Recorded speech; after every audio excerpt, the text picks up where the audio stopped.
공개 상담을 신청해 주셨는데 편안하게 말씀해 보셔요. 네, 제가 적어 온 게 있는데, 음, 제가 적어 온 걸 그냥 읽을게요. 예, 예. 여기 교수님이랑 저는 알지만, 음, 공개 상담할 때 음, 들으시는 분들이 잘 모르실 그래요. 것 같아서, 예. 안녕하세요, 교수님. 저는 작년 말 ADHD 약 부작용으로, 그때 조울증 진단을 받았고, 음, 조울증 진단을 받기 전에 심한 망상 장애가 생겨서 예전에 친하게 지냈던 형이 제가 망상 장애가 발병하기 직전에 우연히 연락이 닿아서 성범죄자라고 지독한 망상이 들어서 한 열흘 동안 지속적으로 폭언과 악담을 쏟아내었습니다. 그러고 제대로 된 약물 치료를 몇 달 하고 입원을 하고 나서 병식이 생긴 후에 그 형께 진심으로 사과를 드렸지만, 어, 용서는 받지 못했습니다. 음, 제가 어떻게, 제가 정신질환으로 뭐 어떠했다, 뭐 남을 공격했다 이런 거는 정말 뉴스에서나 나오는 일인 줄만 알았는데 제가 저의 망상으로 인하여 그냥 타인에게 어떻게 그런 폭언을 할 수 있었는지 시간이 지났지만 아직도 믿기지가 않고 정말 잠들고 눈 뜨고 또 다시 잠들 때까지 그냥 어디에 가든 어떻게 시간을 보내든 그 생각이 계속 나서 하루하루 충격 속에서 지내고 있습니다. 타인에게 그런 큰 피해를 주고 죽고 싶다는 생각도 많이 했고, 어, 지금도 바깥에도 잘 못 나가고 제대로 된 생활을 하지 못하고 있습니다. 어, 주변에서는 이미 일어난 일이니까 어쩔 수 없다. 그 생각에 빠지지 말고 운동과 건강한 습관이 중요하다. 그게 그거를 기르라고 하는데 저는 막상 건강한 회복을 자격이 없는 것처럼 자꾸 느껴지고 어디 좋은 데를 가도 하나도 즐겁지가 않고 어, 그분한테 가끔 종종 그분한테 용서를 바라는 것도 참 제 욕심이다라는 생각이 들면서도 그분도 용서를 안 해줬는데 어떻게 제가 세상 밖에 떳떳하게 나갈 수가 있을까? 그리고 그냥 제가 그때의 제 자신이 과연 누구였는지 너무 충격이 크고 그냥 제가 했던 그 행동 자체가 와, 어떻게 정신병 증상이라는 게 너무 무섭구나. 어떻게 저는 제가 이성을 잃는다는 그런 상상을 한 번도 해본 적이 없는데 그때 제 자신이 정말 제가 아니었던 것처럼 어떻게 그런 행동을 할 수 있었는지 아직도 받아들여지지가 않고, 어, 과거에 제가 가지고 있었던 제 자신, 이런 모습들을 다 잃어버린 것 같은 느낌이 들고, 음, 음, 그래서 사실은 그 일 이후에 정말 페인처럼 지내고 있는데, 어, 일단 저희 부모님이 저를 지켜보는데 너무 가슴 아파하시고, 저희 부모님이 이제 나이도 들어가시고, 부모님은 제가 회복하길 바라시고, 근데 저는 음, 뭔가 그 회복의 과정들이 어떤 거, 운동을 해야 된다, 이런 걸 알면서도 그냥 정말 바깥에 나가서 뭘 할 자격이 없다, 이런 생각이 너무 강하게 들고, 근데 이렇게 지내고 있자니 부모님한테 불효인 것 같고, 근데 또 회복을 하자니 내가 어떻게 그럴 수 있나, 그런 생각이 들어서, 음, 그리고 좀 저의 이런 큰 잘못을 음. 좀 고해성사하고 싶은 마음에 공개 상담을 부탁드렸습니다. 그래요. 그러시네. 하여튼, 지금도 여전히 그 어떤 죄책감, 자책감, 후회, 하여튼 이런 마음이 지금 크고, 계속 그 마음 때문에 아무것도 할 수 없다. 나는 어떤 즐길 자격도 없고, 세상을 살 자격도 없다. 그런 생각이 계속 든다는 이야기네요. 예, 당시에 조울증이 있었을 때 자신이 했던 행동, 특히나 잘 알고 지내던, 친하게 알고 지내던 형에 대해서 한 열흘 정도 동안 막 성범죄자라고 비난하는 문자들을 막 보내고 했던, 그래서 그 형으로부터 완전히 절교 선언을 당한 그 사건이 지금 본인 입장에서도 지금 엄청 충격적이다. 도저히 예, 나 자신이 그런 행동을 했다는 게 도저히 납득이 안 된다. 나한테 그런 면이 있었다는 게 내가 그렇게 이성을 잃고 제정신이 아니고 그런 어떤 행동을 할 수 있었다는 게 본인으로서도 너무 충격적이다. 그런 이야기잖아요.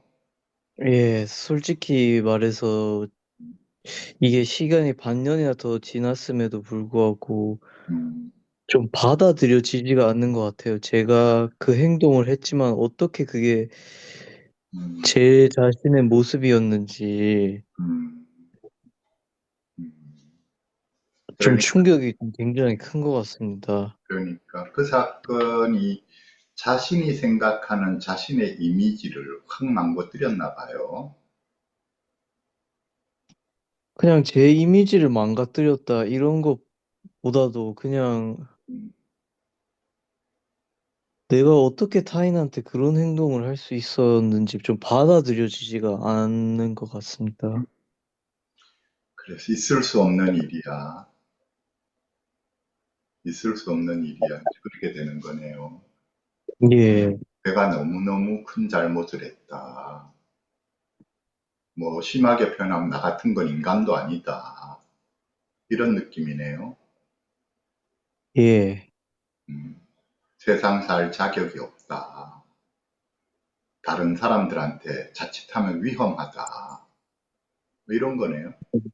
예, 음, 그래, 아까 고해성사라는 표현을 쓰셨는데, 지금 본인이 너무 죄책감이 심하니까 많은 사람들 앞에 자신의 잘못을 고하고 정말 아무튼 많은 사람들에게 내가 이러이런 잘못을 했습니다라고 본인이 이렇게 공개를 하면 그나마 본인 마음이 좀 편하다? 마음 편하기 위해서는 아니겠지만 아무튼 내가 용서할 수 없는 나의 모습을 많은 사람들한테 그냥 이렇게 자수하고 싶다, 공개하고 싶다. 그래서 공개 상담을 신청하셨다. 그렇게 제가 이해를 했거든요. 그런가요? 예, 좀 그런 것도 있는 것 같습니다. 제가 음, 지금도 익명에 가려져 있긴 하지만, 음, 그냥 저의 좀 잘못을 고백하고 싶은, 그러시네요. 잘못을 예, 한번 그러면 이 정도 지금 정도 이야기했는 거 가지고는 지금 고해성사가 충분하지 않을 것 같거든요. 그래요. 더 예, 충분히 갖다가 본인이 어떤 잘못을 범했는지 본인 마음에 어떤 생각이 드는지 하여튼 계속 머릿속에 지금 그 생각이 계속 돌아가고 있을 거잖아요.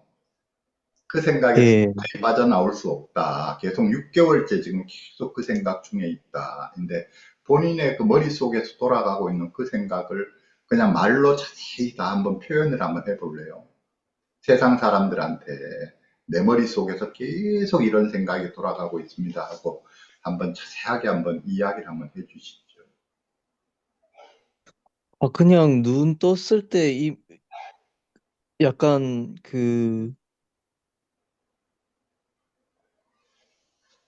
눈 떴을 때 아침에 잠자고 눈 떴을 때부터 이미, 내가 그런 행동을 했었지. 거기서부터 그러네요. 충격을 그냥 매일 받고, 음, 그냥 음, 어떤 기분이냐면 정말 딱 잠들고 일어났는데 음, 내가 누구를 해쳐서 음, 뭐 사람이 피를 흘리고 있다. 약간 이런 충격이고, 음, 사실은 제가 지금 제 상황을 그때 뭔가 형한테 했던 음, 그런 막 말들이 다 기억나는 건 아니지만, 뭐 형한테 뭐 네가 어떻게 그럴 수가 있냐느니 뭐 그런 조각조각 말들이 제 음, 머릿속에서 그냥 끊임없이 반복되면서 그러네요. 그 형도 얼마나 불쾌했을까. 음, 저도 그전에는 정신질환 이런 거를 전혀 겪어보지, 아니, 물론 우울증이나 불안증은 있었지만, 그거는 사실 대부분이 사람들이 겪는 거고, 이렇게 망상 때문에 공격적인 언행을 하고, 음, 이거는 저도 그전에는 이해를 절대 못했을 것 같기 때문에, 음, 그냥 그러네요. 그 형도 얼마나 기분이 나빴을까. 그리고 그 형, 이렇게 그 형이랑 되게 좀 제가 생각하기에는 친하게 지냈던 편이었기 때문에 그 형의 주변 사람들도 조금 엮여 있었는데 음, 그 사람들이 얼마나 음, 나를 이상하게 저 정신병자라고 생각했을까. 음, 저런 정신병자랑은 상종도 하지 마라. 뭐 그런 말도 했을 것 같고. 네, 그런 생각도 들고, 그래서 그분들을 마주칠까 봐 되게 두렵고, 그러네요. 그냥 제가 피해를 끼쳤다는 그 사실 자체가 되게 음, 너무 죄스럽고, 그러네요. 어디 나가기도 너무 부끄럽고, 집 밖에 나가는 것도 부끄럽고, 그리고 제가 좋아했던 그 형이랑 저랑 이렇게 음, 친해지게 된 계기가 취미가 되게 비슷해서 음, 친해졌는데, 음, 근데 그 형께 그런 행동을 하고 제가 이 병식이 생기니까 그거를 아무것도 못 하겠더라고요. 운동이나 공유했던 취미를, 그래서 그냥 제가 좋아했던 것들도 더 이상 못하게 되고, 음, 그래서 그냥 남들이 산책하 해라, 뭐 네가 좋아하는 걸 하나씩 해봐라 음, 이랬을 때 사실 저한테 제일 먼저 드는 생각은 일단 좀 거부감이 들고, 그렇네. 난 별로 그런 자격이 없다. 이렇게 산책하고 조깅하고 이런 거를 되게 많이 하고 운동도 많이 하고 그랬었는데, 그 생각이 그냥 제가 형한테 했던 음, 큰 잘못이 계속 떠오르면서 그냥 그런 것도 좀 기피하게 되고, 좀 가장 큰 생각이 너는 그렇게 회복할 자격 없어. 음, 그러네요. 예. 지금 그 형하고 공유했던 게 운동, 산책, 조깅, 또 어떤 거를 공유했었나요? 그 취미가? 뭐 음, 책 읽는 거 뭐 문학책 읽고 비문학책 읽고, 예. 그냥 그 정도. 뭐 커피 음, 커피 마시고 뭐 얘기 많이 하고, 철학책 읽기 공유하고, 뉴스 공유하고, 뭐 사회 운동 얘기하고, 그냥 제가 좋아했던 모든 것들이랑 성향이 많이 맞았기 때문에, 그렇게 해서 친해졌기 때문에.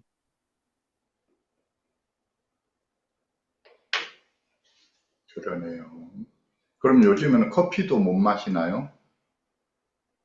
그냥 제가 조울증 발병 이후로 그냥 커피를 안 마시고 있습니다. 제가 불안이 너무 심해져서 음, 커피를, 그리고 지금 잠을 되게 많이 자기 때문에 음, 커피는 잘 안 마시고 있습니다. 음, 커피는 잘 안 마시고.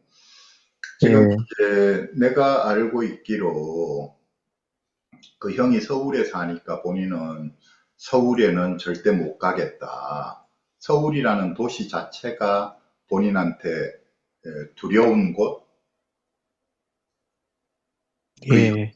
그 형이 있기 때문에 서울이라는 도시 자체가 본인한테 두렵게 느껴지고, 서울 근처에도 못 가겠고, 그런 게 있고, 그 다음에 방금 이야기 들어보면 여러 활동들도 그 형하고 같이 서로 공유했던, 서로 대화를 나누고 서로 공감대가 형성되고 했던, 공유했던 그런 활동들, 운동이라든지 산책이라든지 조깅이라든지 책 읽는 거라든지 뭐 커피, 뉴스, 사회운동 등등 그 형과 공유했던 활동들을 지금 못하겠다. 그런 활동들을 누가 하라고 권하기만 해도 그 형과 연관된 생각이 났고 본인은 마음이 불편해지는 거네요.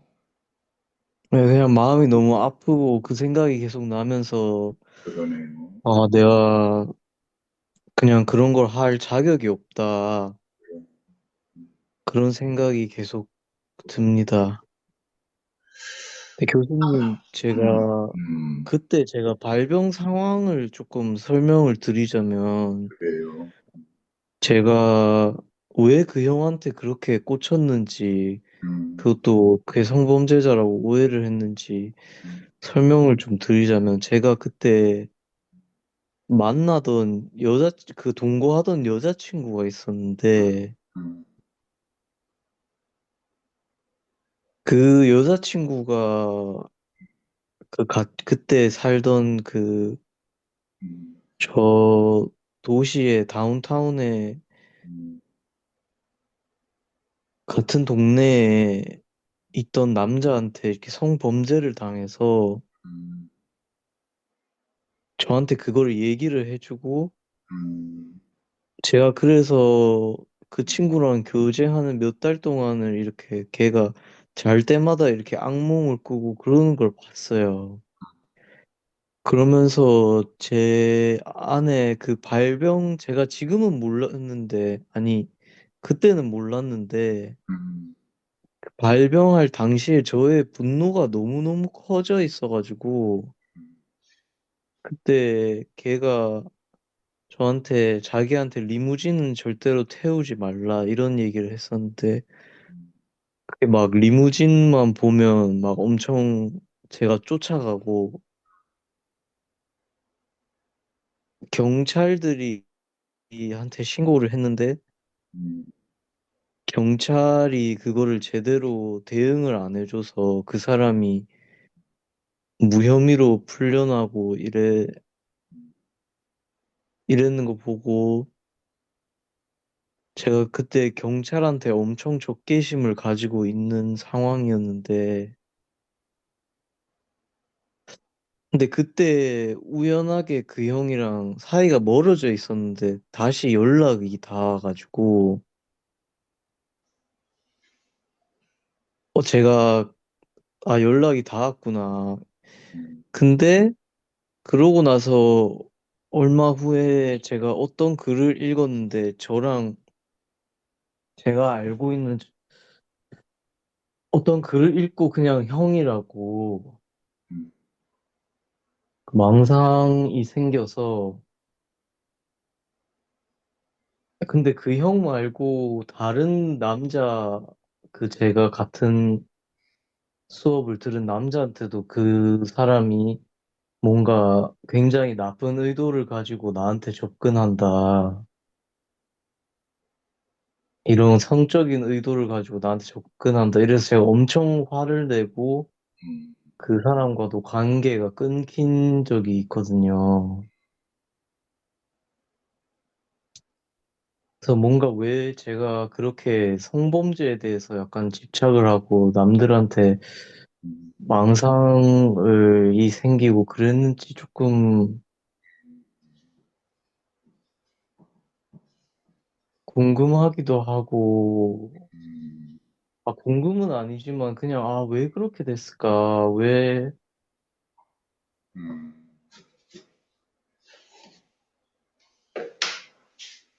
아무튼 그 무렵에 본인은 이 성범죄라는 거에 대해서 대단히 분노하고 있었고, 또 특히 경찰이 그렇게 무성의하게, 무책임하게 수사를 해서 하여튼 그 가해자를 무혐의로 그냥 풀어주고 이런 것들. 아무튼 이 성범죄 여자친구의 동거하고 있던 여자친구의 성범죄 사실과 관련해서 본인도 주변의 사람들이 나를 어떤 그런 식으로 성적 의도를 가지고 나한테 접근하는 게 아닌가 그런 이제 오해를 하게 되고 하여튼 성과 성범죄와 관련된 문제, 그러니까 리무진만 보면은 리무진이라 했나요? 리무진만 보면은 막 쫓아가고 했다는 것처럼 그 주제와 관련된 것에 당시에 대단히 민감했고 화가 많이 나 있었고 또 다른 사람들이 본인을 성적 대상으로 보고 접근하는 것 같은 그런 느낌이 들어서 많이 주변 사람들에게 의심도 하고 화가 났었다 그런 이야기로 들리거든요. 예. 음, 그 형에 대해서도 그런 느낌이었나요?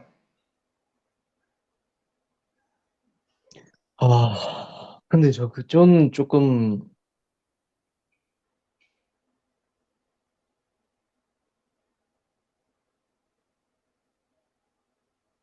그,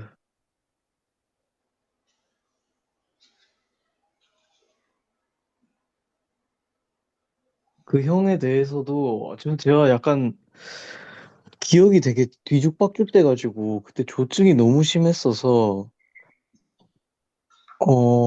그 형에 대해서 그런 느낌이었나? 그런 생각도 안 했는데 근데 어쨌든 제가 무슨 글을 읽고 약간 음, 저랑 그 형이랑 했던 대화가 조금 중첩된다는 음, 그런 생각을 해서 그 형이 그 글을 썼다 이렇게 음. 망상이 돼가지고 그 형한테 그랬다. 음, 이것만 제가 기억이 나거든요. 그 그러니까 형한테, 제가 어떤 글을 읽었는데 그 글 중에 뭐가 있었냐면 너- 뭐 사진을 찍었는데 나한테 보내다가 삭제했다. 그리고 뭐 학생회장을 얘가 했었는데 얘를 뭐 강간하고 싶다. 뭐 하여튼 그런 글이 있었는데 제가 그 학교 다닐 당시에 학생회장을 하기도 하고 그 형한테 어떤 사진을 보냈다가 음, 아 근데 이거는 적절하지 못한 것 같아서 그냥 삭제한다 이러고 삭제를 하고 그랬었어요. 근데 그 글이 지금 돌아보고 제가 왜 그게 망상이었다고 제가 생각했냐면 그 글은 영어로 써져 있었는데 그 제가 친하게 지냈던 형은 한국 사람이고 그래서 그냥 아 이게 나의 진짜 망상이었구나. 피해 망상이 너무 커져 있었구나. 그렇게 좀 깨달은 것 같습니다. 그랬네. 음. 아무튼 그 무렵에는 그 우연히 읽었던 책하고 그 그 형하고 서로 나눴던 대화가 겹치면서 이게 그 책을 그 형이 쓴 거다. 그 형이 어떤 아, 의도를 책이 가지고 아니고 그게 온라인 글이었어요. 온라인 글을 그 형이 쓴 거다. 아무튼 그렇게 해서 의심을 하게 되고 화를 내게 되었다 하는 건데, 그래 그 형한테 구체적으로 어떤 식의 표현, 어떤 식의 비난을 했나요? 구체적으로 했던 표현, 비난 한번 쭉 한번 이야기를 한번 해볼래요? 제가 다 기억은 안 나는데 음, 사실 거의 기억이 안 나는데 음, 그냥 내가 이 사실을 뭐 남들한테 아니 그 얘기를 했었어요. 그 얘기 그 여자친구한테 성범죄를 음, 저질렀던 그 남자를 좀 찾아달라. 형도 나한테 그랬으니까 나한테 좀 도움을 달라. 음,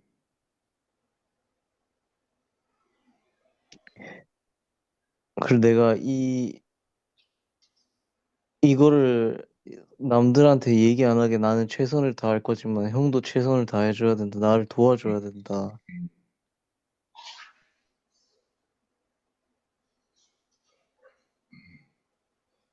그래 처음에는 그리고 음, 그리고 그리고 제가 그때 아팠을 때에 이 약간 맨 처음에 발병했을 때 그 형이 먼저 저한테 연락을 하고 음, 연락을 한 건 아니고 이렇게 음, 안부를 전하고 제가 이렇게 형한테 잘 지내셨습니까, 형님? 이렇게 하고 했는데 그 형이 이렇게 읽고 씹어서 제가 너무 기분이 나빠가지고 음, 그랬던 상황이 있었는데 그러고 나서 제가 조증이 딱 갑자기 터져서 갑자기 그 형한테 되게 존경하는 마음이 음, 들고 어, 이게 되게 모든 이 형이 했던 말들이 신의 메시지다. 아니면 내가 그 신의 메시지를 받았다. 이런 생각이 들어가지고 음, 제가 신과 종교에 관련된 글을 썼는데 그 형의 친한 친구, 어떤 친한 누나랑 이렇게 연락이 또 우연히 닿아서 그 얘기를 공유를 저의 그 신적 경험이 음, 든 그 신적 경험을 한 내용을 공유를 하다가 제가 음, 그때 망상장애가 도져서 음, 근데 저는 그때 정말 제가 뭔가 약간 그 영적 체험을 했다고 그런 음, 생각이 들었는데 지금 생각해보면 아, 그게 그냥 조증의 시작이었구나. 음, 너무 심각한 조증의 시작이었는데 저도 그거를 조울증을 그때 처음 겪어서 그러고 나서 그 글을 읽고 이게 형이 쓴 글이다. 이렇게 돼서 그 누나한테 정확하게 얘기는 안 하고 음, 뭐 그 그 사이트에 그 음, 알파벳만 넣고 이거 형이 쓴 글이 음, 이거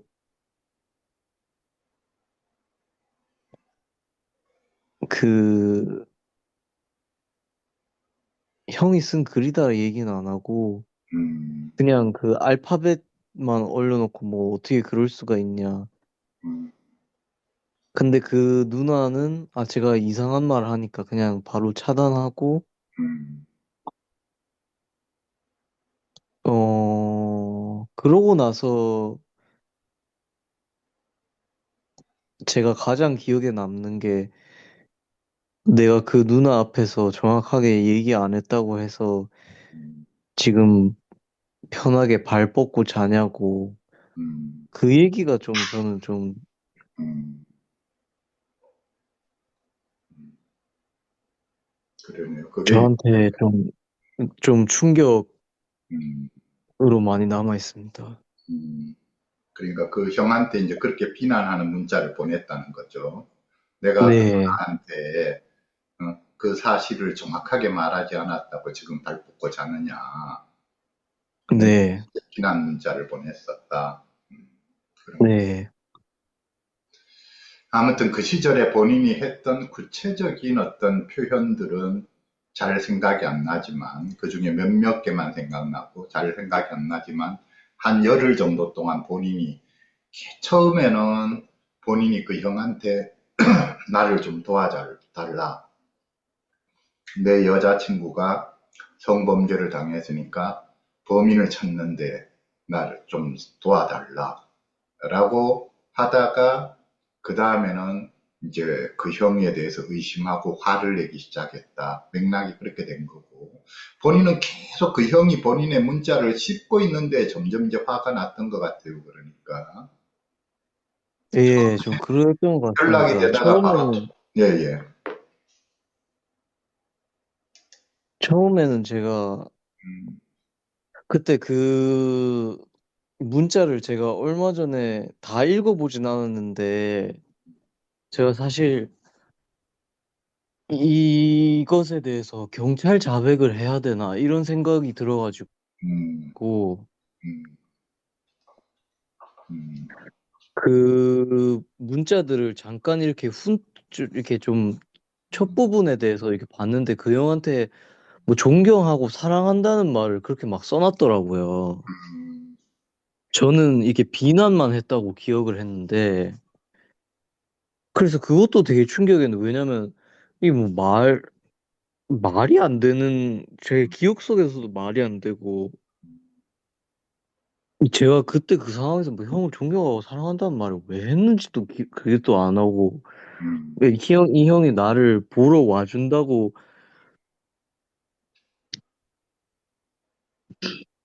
뭐 제가 그 형이 나를 다 지켜보고 있다 뭐 이런 생각도 하고 그래서 아, 저도 이 기억이 다 약간 되게 섞여져 있는데 암튼 제가 그거를 읽으려고 했던 이유는 아 경찰 자백을 한 몇 달 동안 생각하고 있었고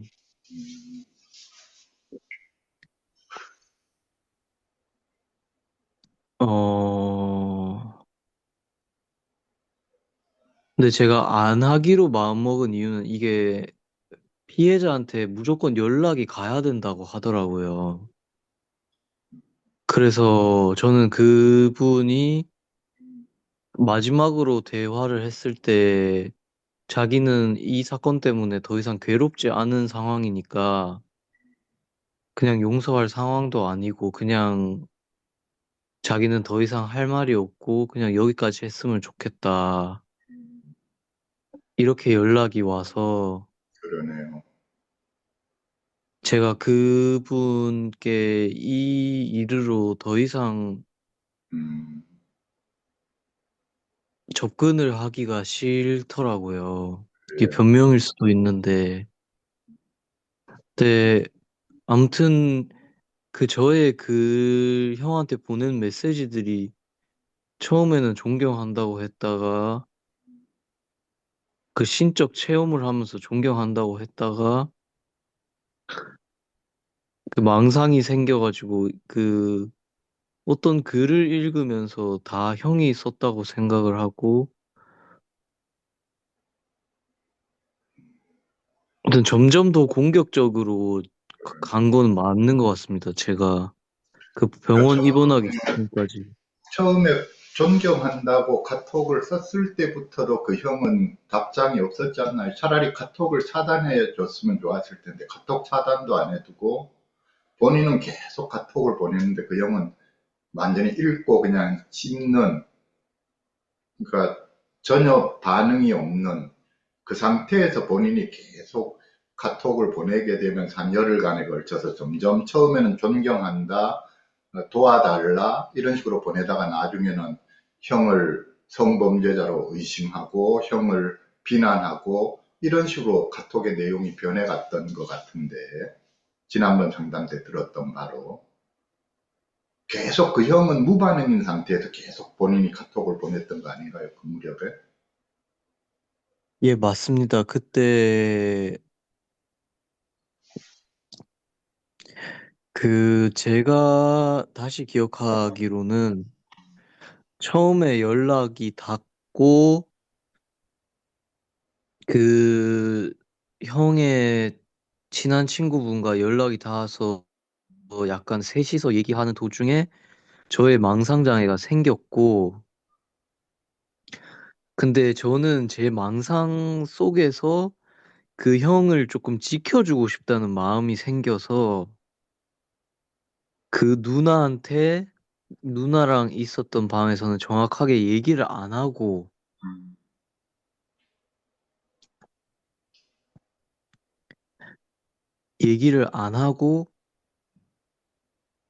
그 형한테 이런 일이 있었지만 나는 형을 존경한다.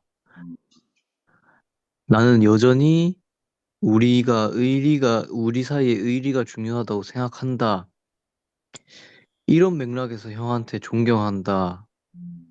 사랑한다. 이런 얘기를 근데 솔직히 얘기해서 저는 좀 그게 좀 이해가 안 가긴 해요. 저희 그때의 정신 상황과 그런 감정적인 맥락들이 좀 저도 좀 너무 충격받았고 그거를 읽으면서 그냥 정말 제정신이 아니었던 것 같고 제정신이 아니었고 근데 그게 형이 그러고 나서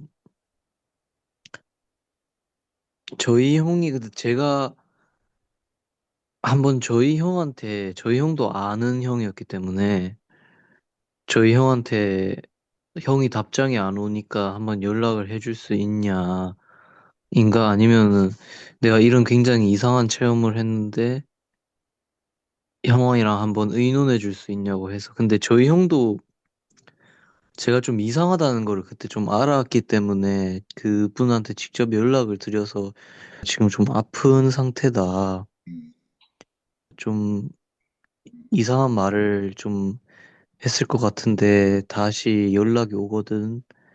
꼭 연락을 다시 달라. 그냥 그렇게 저희 형이 전했고 음, 근데 저는 그 상황을 모르고 음, 그냥 계속 그 형한테 횡설수설하고 근데 그 형은 근데 정말 사실 지금은 아, 그 형님께서 저를 차단이라도 해줬다면 제가 그렇게 큰 피해를 끼치지 않았을 텐데 너무 죄송하고 한편으로는 좀 아, 정말 좀 차단이라도 시켜주시지 왜 그러시지 않으셨을까 좀 비극적이라고 좀 생각이 좀 들고 그 당시에, 지난번 상담 때도 이야기했지만, 그 당시에 형이, 본인이 그렇게 이상한 행동을 보이고 등등한데, 그거를 차단이라도 해주든지, 아니면, 얘가 지금 상태가 좀 평소하고 다르네 해서, 오히려 가족들한테 연락을 취해줘서, 형들끼리, 형하고도 서로 알고 지내는 사이라고 하니까 차라리 가족들한테 연락을 취해줘서 얘가 요새 좀 이상한 것 같다. 병원에 데려가 봐라.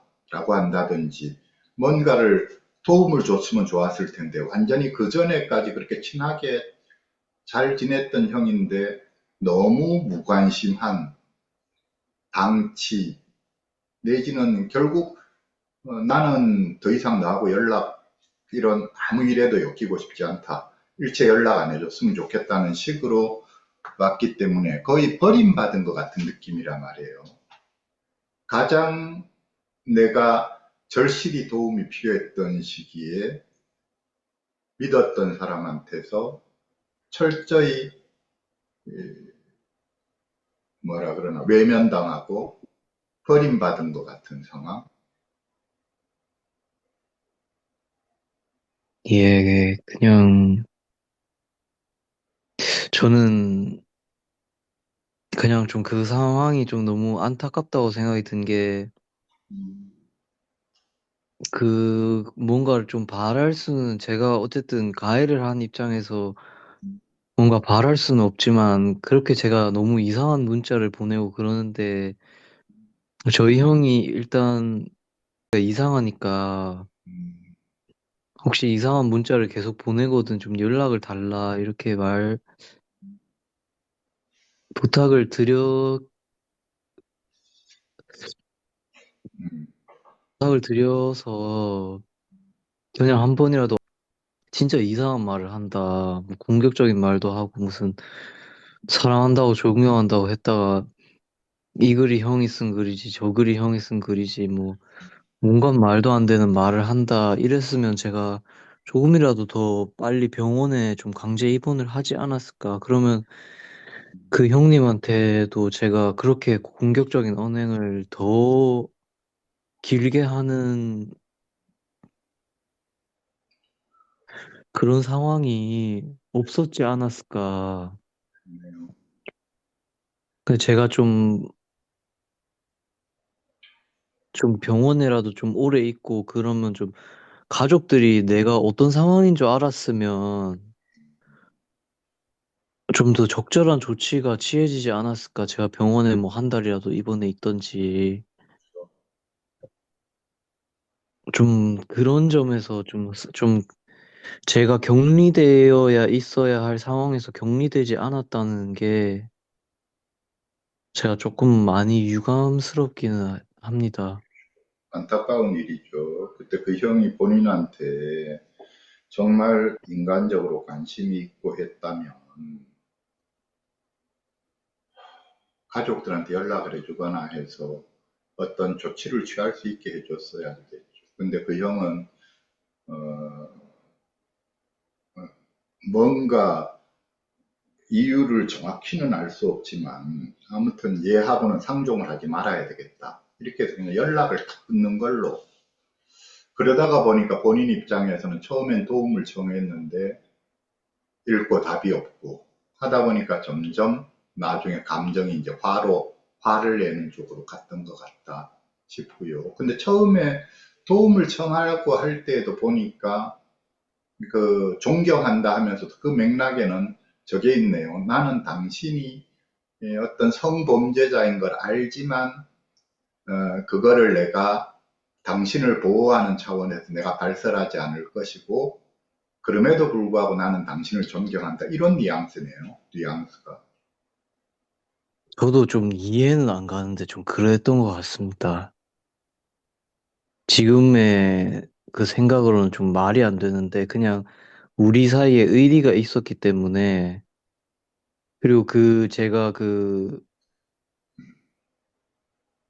글이 쓰여진 게 약간 저를 타겟으로 글을 써줬다고 생각을 해서 그냥 나는 이 일을 덮고 음, 그냥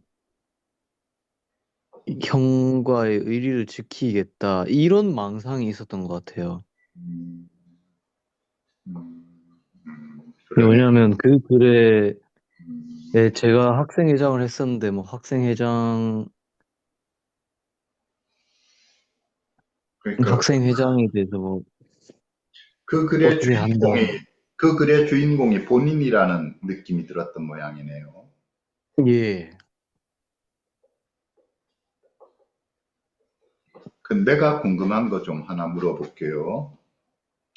그때 당시에 썼던 그 카톡, 그 형한테 보내고 했던 그 카톡이 그래도 남아 있어서 읽어봤는데 자세히는 읽어보지 않았다. 얼핏 읽어봤다 했는데 그 카톡을 내가 생각할 땐 자세히 읽어보는 게 필요할 것 같거든요. 아, 제가 그거를 읽어보려고 했는데 제가 정신적인 충격이 너무 커가지고 음.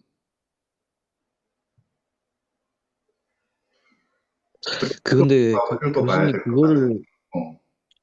읽어본다고 제가 도움이 되면 읽어보겠는데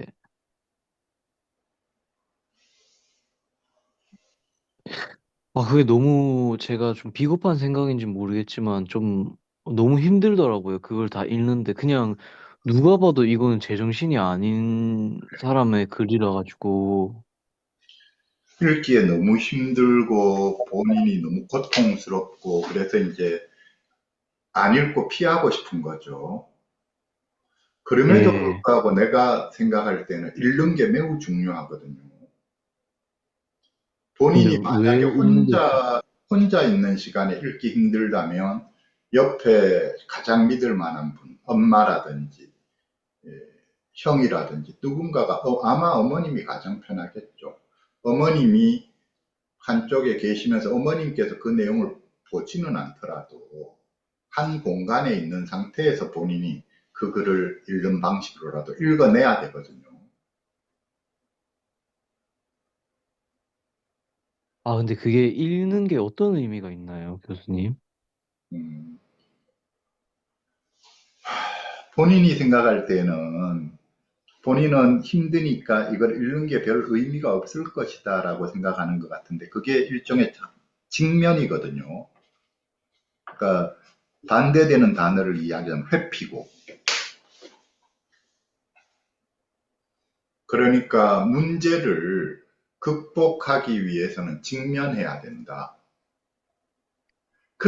뭐를 직면해야 된다는 소리냐면 그때의 감정이라든지 그것과 연관된 모든 기억이 가능하면 떠오를 수 있는 기억은 다 떠올라야 되고 감정도 떠올릴 수 있는 감정은 다 떠올려야 되고 이렇게 그 상황을 맞닥뜨려야 된다는 것이죠. 예.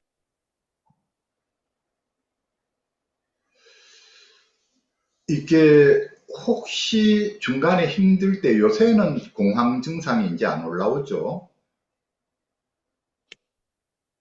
근데 이전에 그냥 네. 매일 아침 그냥 일어날 때마다 숨이 차고 좀 가슴이 두근거리고 그냥 그거는 그냥 매일 아침 있는 거기 때문에 음, 그러네요. 매일 아침마다. 음, 그러네요. 그러니까 그게 이제, 아무튼 그게 약한 정도지만 일종의 공황 증상처럼 그런 거를 이제 종종 경험하는 것 같다 싶은데, 이거를 우리가 공황이 있는 사람들한테, 공황 증상이 있는 사람들한테 그걸 극복하는데 매우 필요한 게 하나가 그 직면이거든요. 회피하지 않고 직면하는 것. 그게 왜냐하면 두려운 상황을 회피하게 되면은 이 문제, 이 감정은 해결하지 않은 채 계속 남아있게 되는 거예요. 그 회피하고 있는 한에는 이 두려움은 계속 유지가 되는 거죠. 이 불편한 감정은. 그래서 사실은 직면을 해야지 되고 그런데 그냥 직면할 때 처음에 버겁잖아요. 버겁기 때문에 이 직면하는 것과 이완훈련이면 이완훈련, 이완이라고 하는 요소를 같이 병행을 해서 이게 점진적으로 직면을 해 가야 되거든요. 그런데 그 이제 이완의 요소라고 하는 것이 하나가 옆에 그렇게 어머님이든지 누가 나를 지지해 주는 사람이 있으면 이게 이제 그러면 내가 좀 더 직면을 더 많이 할 수 있죠. 아무 안전장치가 없으면 조금만 직면해도 대번에 가슴이 답답해지고 숨쉬기가 어려워지고 막 더 이상 읽기가 힘들어지고 머리가 막 현기증이 나고 이래 되거든요. 그래서 이것을 내가 어머님이 옆에 계신다든지 하면 조금 더 강도가 높게 직면할 수 있거든요. 좀 더 글을 많이 읽을 수 있다. 이렇게 직면할 수 있고. 그 다음에 예, 아니면 내 스스로가 어떤 나 자신을 이완시킬 수 있는 어떤 방법을 가지고 있다면, 예를 들어 심호흡을 하면서 읽는다든지, 이렇게 내 자신을 스스로 이완시킬 수 있는 방법이 있다면 좀 더 강도 높게 직면할 수 있어요. 그런데 지금 현재의 이 어려움을 극복하기 위해서 한 가지 필요한 게 직면하겠다는 마음이에요. 직면하지 않으면 문제가 더 오래 가거든요.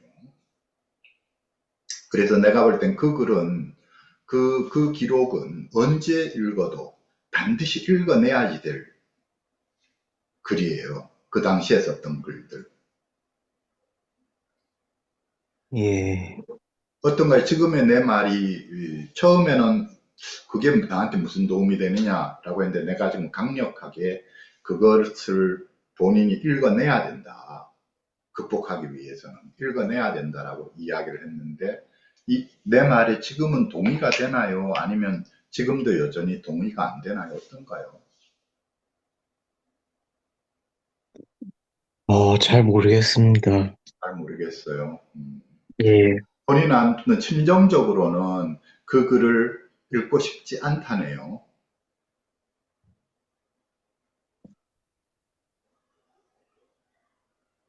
음,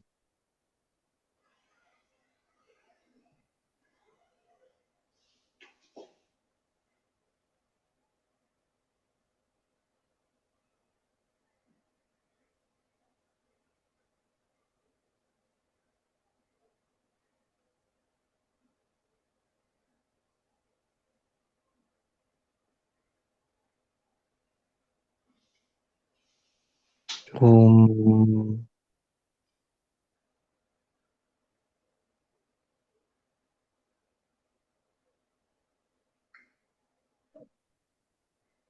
좀 마주하기가 좀 굉장히 힘들긴 합니다. 혹시라도 이런 방법은 어떨까요? 다음에 나하고 다시 상담을 하게 된다면, 그때는 오늘 본인이 처음에 이 공개 상담을 듣는 분들을 위해서 본인의 상황을 간략하게 설명을 하고 시작했잖아요.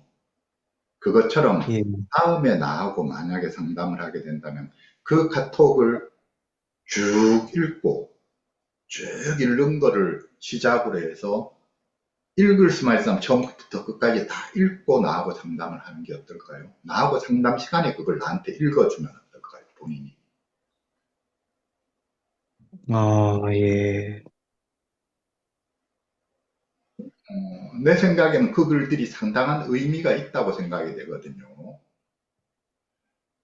직면해야 된다. 직면해야 된다 하는 것만이 의미가 있는 게 아니고 또 한편으로는 그 글 속에 본인으로서 이해할 수 없다. 나는 그 영화 때 왜 존경한다라고 했고 그리고 또 나중에는 왜 이런 방식으로 그 영을 비난했고 또 내가 당시에 왜 그렇게 성범죄라고 하는 거에 대해서 그렇게까지 극도로 화가 났고 민감했던지 이런 그 이해하기 어려운 납득하기 어려운 그 글 속에 본인의 그 마음속 깊은 곳에 있는 여러 가지 요소들이 거기 포함되어 있거든요. 그래서 우리가 상담 시간에 사실은 그거를 찾아내서 다뤄야 돼요.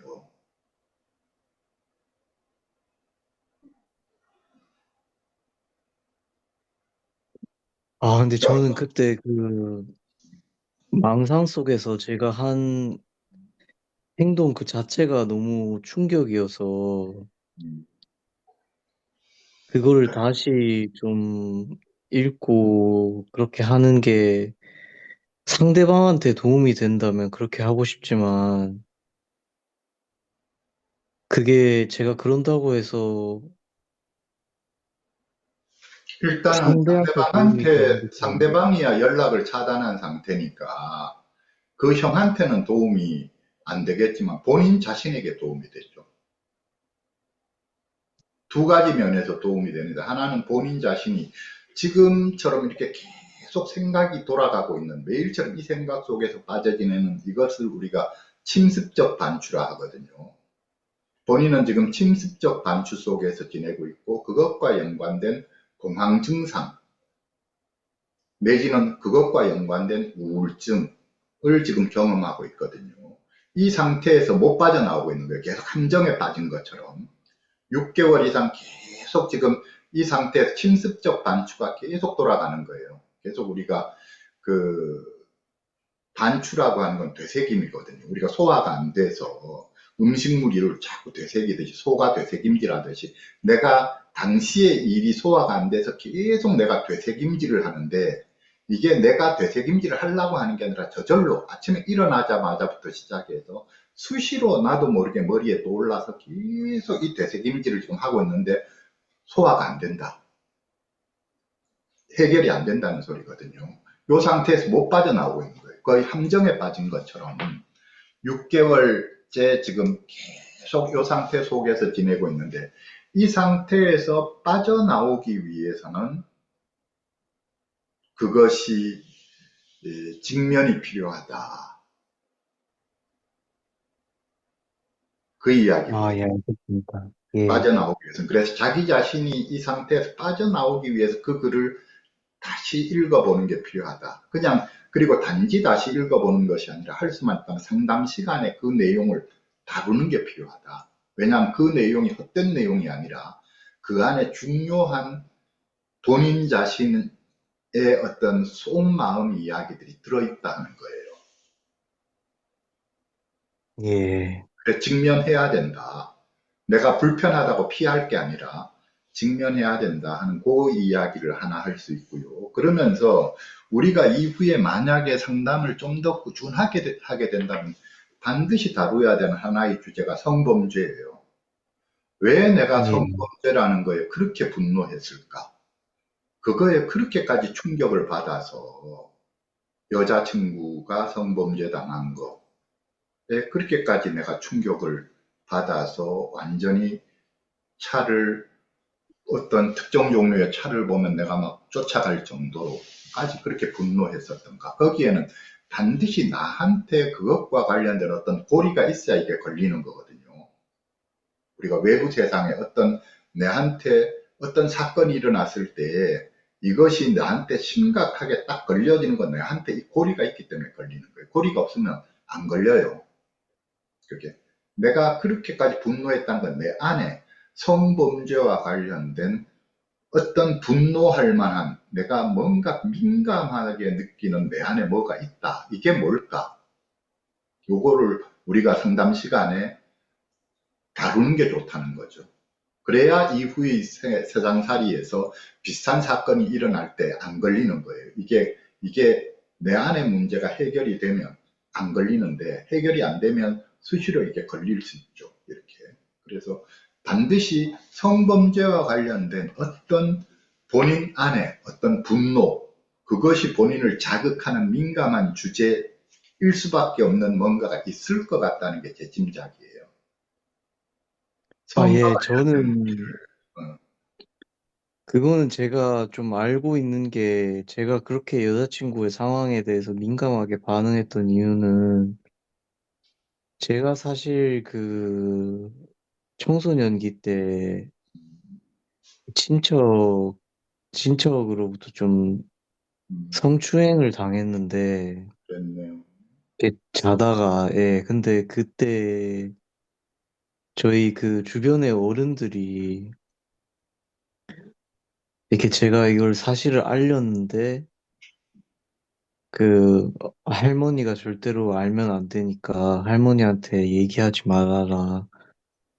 그런 얘기를 하셔가지고 제가 그때 당시에는 좀 마음에 좀 상처를 좀 굉장히 많이 받았어요. 왜냐면 보호받아야 되는 사람은 나인 것 같은데 다른 사람을 더 생각하는 것 같아서 그래서 그때 이후로 좀 성범죄라고 하면 좀 제가 굉장히 민감하게 받아들이고 그것도 그래요. 정의를 좀 찾지 못한 성범죄에 대해서 굉장히 좀 분노를 많이 느끼고 했었거든요. 요번에 경찰이 예, 사건을 대충 덮어버린 것과 비슷하네요. 예, 그래요. 그래서 본인이 지금 그 부분을 그만큼 인식하고 있으니까 그거는 참 다행인데, 아무튼 우리가 다음에 상담을 더 할 수 있어서 이 문제를 더 자세히 다룰 수 있다면 더 자세히 다루는 게 도움이 되죠. 지금 현재 예, 본인이 인식하고 느끼는 것보다 한 단계, 두 단계 더 깊이 들어가 볼 필요가 있거든요.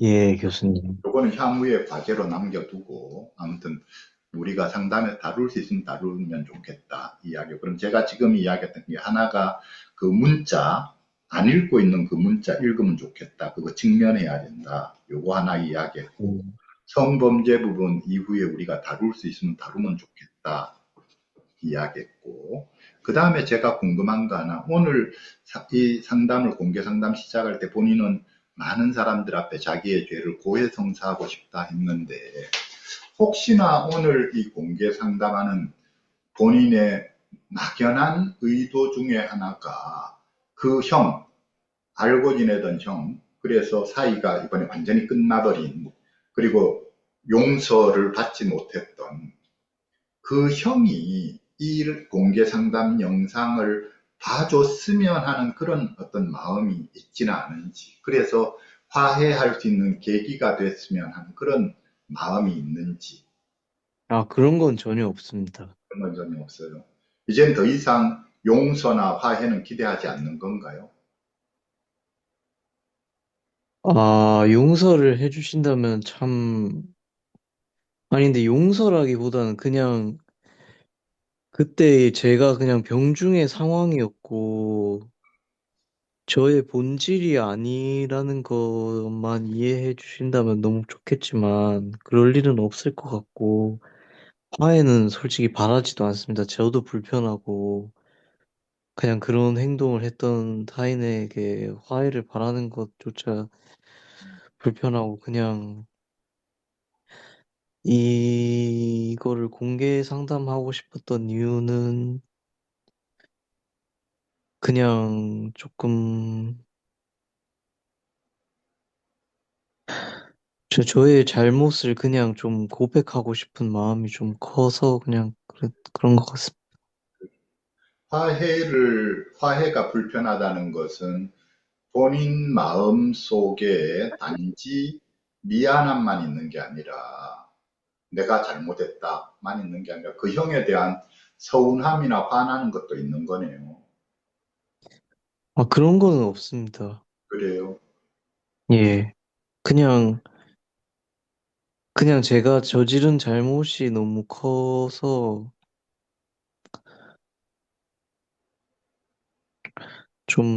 좀 나보기가 너무 부끄럽기 때문에, 물론 그 형과 친하게 지냈던 그 순간들은 너무 그립고 그렇지만, 어, 그냥 뭐 제가 어떻게 그걸 바랄 수 있을까 이런 생각이 들고 그냥 근데 단지 어 정말 아쉬운 부분이 있다면 그냥 그 형께서 얘가 정말 너무 이상하니까 좀 병원에 가야 될 것 같다. 그냥 이 연락만 그냥 차단을 하지 않으셨으니까 그냥 이 연락만 왜 차단을 안 하셨는지는 모르겠지만 그냥 이 연락만 가족에게, 저희 형에게 한 번만 해줬더라도 제가 좀 격리가 좀 빨리 돼서 더 불편함을 좀 안 드리지는 않았을까. 아니면 좀 차단을 해주셨으면 제가 그런 공격적인 언행을 하게 그게 전달이 되지 않게 하지 않았을까. 좀 그런 거에 대한 좀 유감은 좀 있는 것 같습니다. 음. 그렇다면 결국 이제 오늘 이렇게 본인의 이야기를 잘 이렇게 에, 공개를 함으로써 제가 볼 때는 일반인들한테 하나의 줄 수 있는 그 정보 가치라고 한다면 저런 게 있을 것 같네요. 그러니까 우리가 이 조울증이 있을 때 그 이해할 수 없고 납득할 수 없는 행동을 할 때 주변 사람들이 어떻게 대처하는 것이 바람직한가?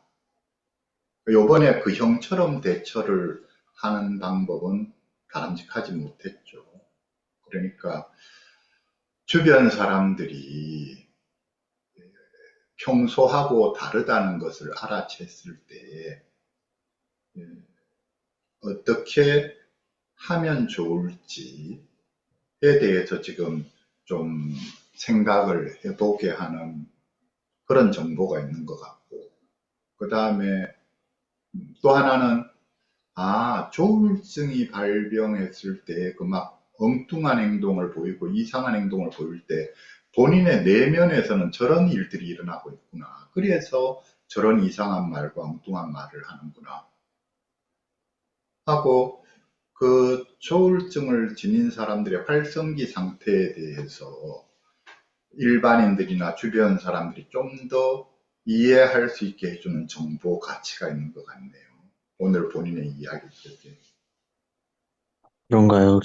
그냥 가치가 있다면 다행이지만, 예, 그냥,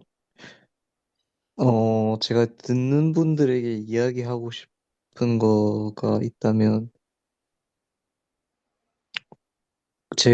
저는 제가 참, 그 뭐지? 등잔 밑이 어둡다라는 그게 너무 뼈저리게 느꼈던 게 제가 그 발병 직전에 조울증에 대해서 뭐 중간고사도 치고 이상심리학을 들었을 때였기 때문에 저는 심리학 전공했고 졸업도 했는데 근데 그때 가르치는 교수님도 사실 조울증 당사자는 아니었기 때문에 그런 거를 모르셨겠지만 저는 꼭 드리고 싶은 말씀은 이틀 이상으로 잠을 못 잤는데 너무 쌩쌩했을 때 저는 그냥 그때 어 그냥 막 조증이 왔다 이러면서 제가 기억나는 게 뭐 처음에 친구들이랑 깔깔거리면서 조증이 왔으니까 공부나 더 해야 되겠다. 잠이 안 오니까. 근데 그때 그게 얼마나 위험한 신호였는지 몰랐고 잠을 그렇게 안 자는 게 그리고 그 상황에서 뭔가 이렇게 성령이 내렸다는 그런 신적 체험을 하는 것 그때는 제가 엄청 축복인 줄 알았는데 그것도 정신 건강에 엄청 위험한 신호였다는 거. 그리고 ADHD 약을 정말 조심해서 먹어야 된다는 거. 제가 그게 좀 굉장히 너무 아쉽게 생각하는 점은 제가 서울에 있는 모 정신과를 갔는데 이렇게 저의 증상만 이렇게 쭉쭉 들으시더니 그냥 ADHD 약을 처방을 해주시더라고요. 근데 그때도 이게 맞나? 이런 생각을 하면서도 그걸 딱 먹고 공부를 하니까 공부가 너무 잘 돼가지고 공부를 하는데 막 제가 처음 옛날에 느꼈던 제가 불안장애는 원래 있었기 때문에, 입술 끊임없이 뜯는 거, 뭐, 끊임없이 먹는 거, 이런 증상들이 다 없어져서, 아, 내가 진짜 ADHD가 맞았구나. 이런 생각을 하면서 계속 약을 먹었는데, 그 ADHD 약을 정말 조심해서 먹어야 된다는 거, 그거를 꼭 듣고 계시는 분들에게 말씀드리고 싶고, 그냥, 네, 또 그냥 저의 이런 ADHD 좀, 약은 얼마나 먹었나요? 기간으로? 한 1년 정도 먹었습니다. 그래서 그렇죠. ADHD가 아닌 사람들이 ADHD 약 먹으면 탈이 나죠. 특히나 조울증, 조현병 이런 성향이 있는 사람들이 그 약을 먹으면 병이 터져 나오게 돼 있죠.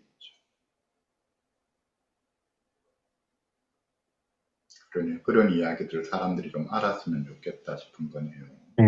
아, 그리고 그 주변에 있는 사람들이 혹시 뭐 여유가 된다면 갑자기 너무 본인 얘가 아닌 것 같이 이렇게 공격적인 행동하거나 횡설수설하면 주변에 좀 믿는 지인이나 가족들에게 알려서 얘는 지금 정신병원에 들어가야 되는 것 같다.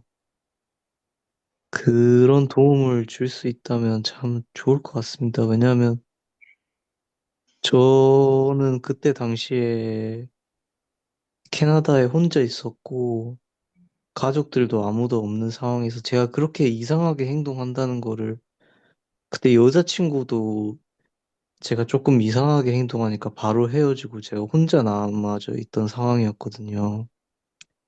그래, 그래서 그 형만 제가 그렇게 이상한 말과 언행과 공격적인 언행을 한다는 걸 아는 유일한 사람이었기 때문에 그거를 좀 알려주셨더라면 제가 빨리 병원에 가서 격리가 되지 않았을까. 제가 좀 덜 공격적인 행동을 좀 짧게 끝내지 않았을까. 또 그래서 그 형님한테도 좀 덜 불편함과 상처나 그런 걸 좀 덜 드리고 좀 그렇지 않았을까. 좀 그게 좀 마음이 좀 굉장히 좀 아픕니다. 왜냐하면 저도 참 몰랐는데 이 망상이나 이런 거는 본인이 일부러 그러는 게 아니라 아예 병식이 없는 상태이기 때문에 그냥 좀 주변에 도움이 꼭 필요하다. 그거를 그냥 좀 부탁드리고 싶습니다. 주변 사람들이 좀 이상하다 느끼면 관계를 차단하고 말 것이 아니라 사실은 가족들한테 연락을 해서 얘가 평소에 보던 모습하고 좀 다르다. 얘가 좀 이상하다라고 정보를 줘야지 된다. 그 이야기죠.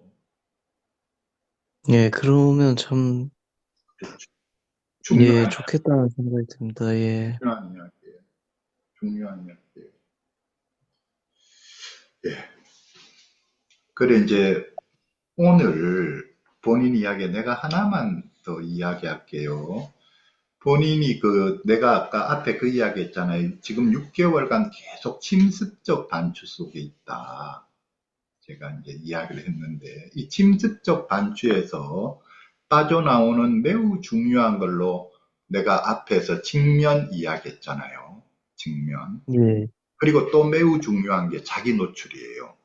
지금 이 예, 공개 상담하는 거 이거 매우 잘하는 거예요. 이게 자기 이야기를 할 수 있는 장소에서는 최대한 많이 해라.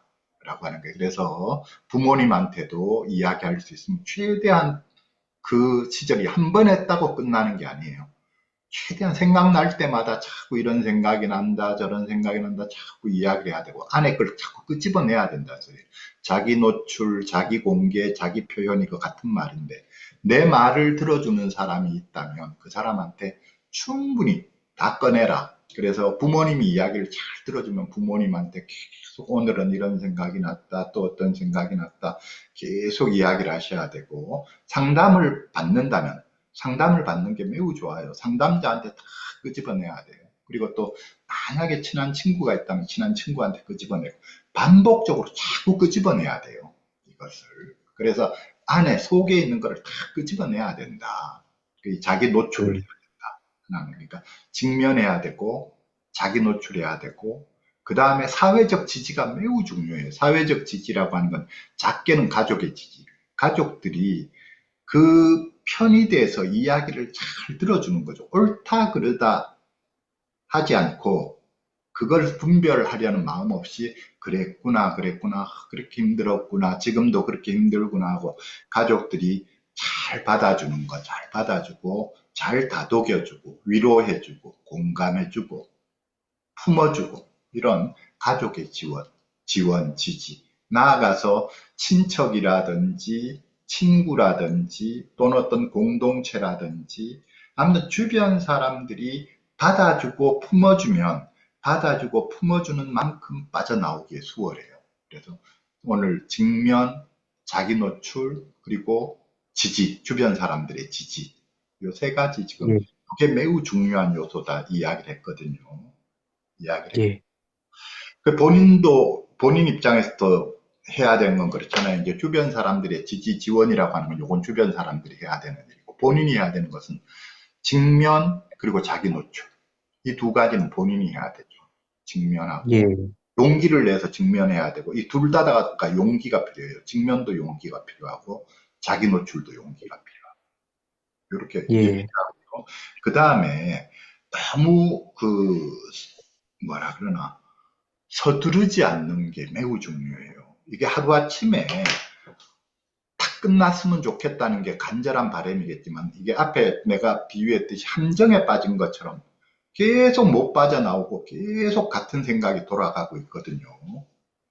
예, 그래서 이것이 시간이 필요한 거구나. 시간이 필요하다 생각하고 한동안의 시간을 자기한테 부여를 해줘야 돼요.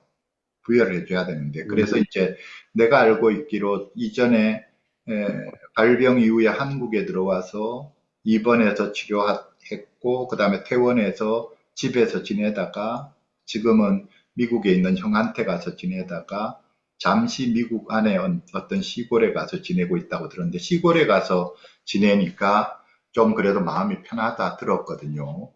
어떤가요? 예. 지금도 시골에 있나요? 미국에? 아니요, 지금은 다시 형 집으로 다시 왔습니다. 형 집으로 갔어요. 그래서 묻는 이유가 뭐냐면 지내는 장소 매우 중요해요. 자기가 가장 마음 편안하게 지낼 수 있는 곳을 찾아서 지내야 되고 또 같이 지내는 사람 제일 마음 편하게 지낼 수 있는 사람과 같이 지내야 돼요. 그래서 엄마가 제일 편안하면 엄마가 옆에 있어야 되고 형이 편안하면 형이 옆에 있어야 되고 그게 지지적 환경을 만들어 주는 거죠. 그 자기 예, 자신이 자기 스스로도 그 환경을 자기한테 좋은 환경을 찾아 들어갈 수 있어야 된다는 거예요. 예, 그 환경 속에서 한동안 지내면서 자기를 이거를 매일처럼 반복되는 거에서 내가 왜 이러나 하고 자책하기보다는 아직 자기 스스로가 자기를 다독여주는 역할을 해야 돼요. 아, 내가 아직 많이 힘들어하는구나.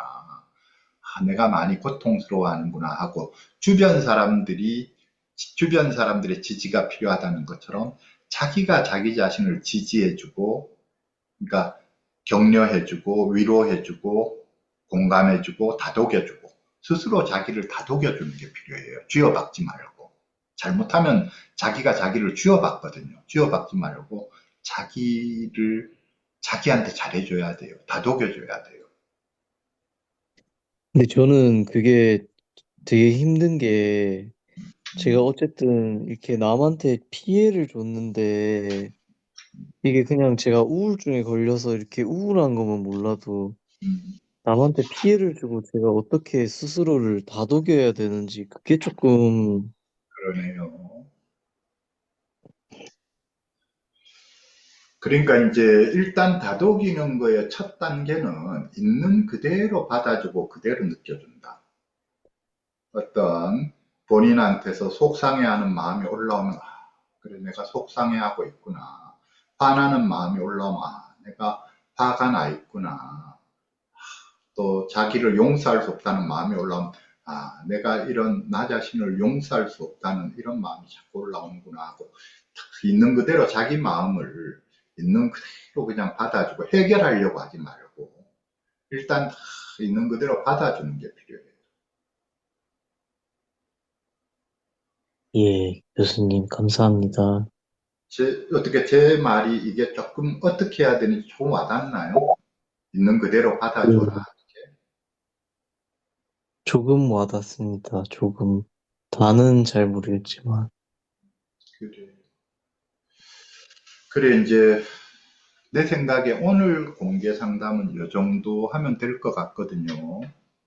예, 교수님. 그래, 이 공개 상담에 대한, 오늘의 이 상담에 대한 본인의 소감은 어떤가요? 아, 일단 그냥 저의 이런 이야기를 할 수 있어서 좋았고, 교수님이 말씀하신 자기 직면은 제가 사실 조금 솔직히 좀 비겁하게 말씀드리자면 용기가 좀 안 나기는 하지만, 어, 제가 그 형한테 이렇게 성범죄자로 이렇게 착, 착각 망상을 하게 된 배경을 조금 이해를 하게 된 것 같아서 좀 좋았고, 근데 좀 그 형에 대한 너무 큰 죄송함과 죄책감은 사실 아직 어떻게 해결해야 될지 잘 모르겠기도 하고, 어, 그래서 오히려 좀 다른 분들의 의견을 좀 듣고 싶은 마음에서 이렇게 공개 상담을 부탁을 드렸고, 어, 예, 그렇습니다. 그 말씀은 이 공개 상담을 영상으로 올렸을 때, 유튜브로 올렸을 때 댓글이 좀 많이 달렸으면 좋겠다. 아, 이야기를. 저는 그렇게 알아들었어요. 그, 어, 그냥 좀 두렵기도 하지만 좀 그러면, 그렇죠. 지금은 예, 지금은 어떤 댓글이 지지하고 위로하고 공감해주는 댓글이면 더 좋고, 또는 어떻게 좋은 방법을 제안해주는 댓글들도 좋고, 근데 좀 뭐라 그러나, 부정적인 댓글들은 사실 바람직하지 않죠. 우리가 간혹 보면은 이 유튜브도 그렇고, 이 인터넷상에서는 익명성이 보장되다가 보니까 사람들 중에는 너무 뭐 예의 없이 또는 상대방 입장을 고려하지 않고 막 공격적인 글들을 쓰는 분들이 있거든요. 그래서 그런 댓글은 자제를 해주시면 좋겠고, 아무튼 뭔가 지지, 위로, 공감, 뭐 격려, 또 그리고 도움이 될 만한 정보들, 그런 댓글들이 많이 달려주면 좋겠다 싶네요. 예, 저도 뭐, 전 사실, 어, 이게 제가 피해를 준 입장이기 때문에 공감과 지지와 이거를 제가 바랄 수 있을까라는 생각이 들지만, 그래도 좀 많은 분들의 생각을 들을 수 있으면 좋겠다는 욕심과 바램은 조금 있는 것 같습니다. 이게 매우 좋은 자세예요. 이게 이제 자기 그 앞에 제가 이 침습적 단추가 있을 때 측면과 자기 노출과 그리고 사회적 지지. 내지는 가족의 지지, 이런 게 필요하다 이야기였는데, 이 자기 노출을 함으로써 좋은 게 하나가 끄집어낸다라고 하는 것이 있고, 또 이렇게 끄집어냄으로써 가족의 의견도 들어보고 상담자의 의견도 들어보고, 또 만약에 형한테 끄집어냈다 형의 의견도 들어보고, 친구한테 끄집어냈다 친구의 의견도 들어보고, 또는 이렇게 이제 온 세상에 공개했다 그러면 많은 사람들의 의견을 들어보고, 이렇게 의견을 들어볼 수 있다는 거거든요. 매우 중요한 이점이죠. 이 자기 노출, 자기 공개, 자기 표현을 할 때의 이점이죠. 그래서 그 매우 중요한 측면을 이야기했다 싶어요. 네, 감사합니다, 네. 교수님. 그러면 오늘 상담은 이렇게 마칠게요. 네, 교수님, 감사합니다. 네, 그래요. 아무튼 편안하게, 어찌됐건 편안하게 잘 지내시길 바랍니다. 네, 감사합니다.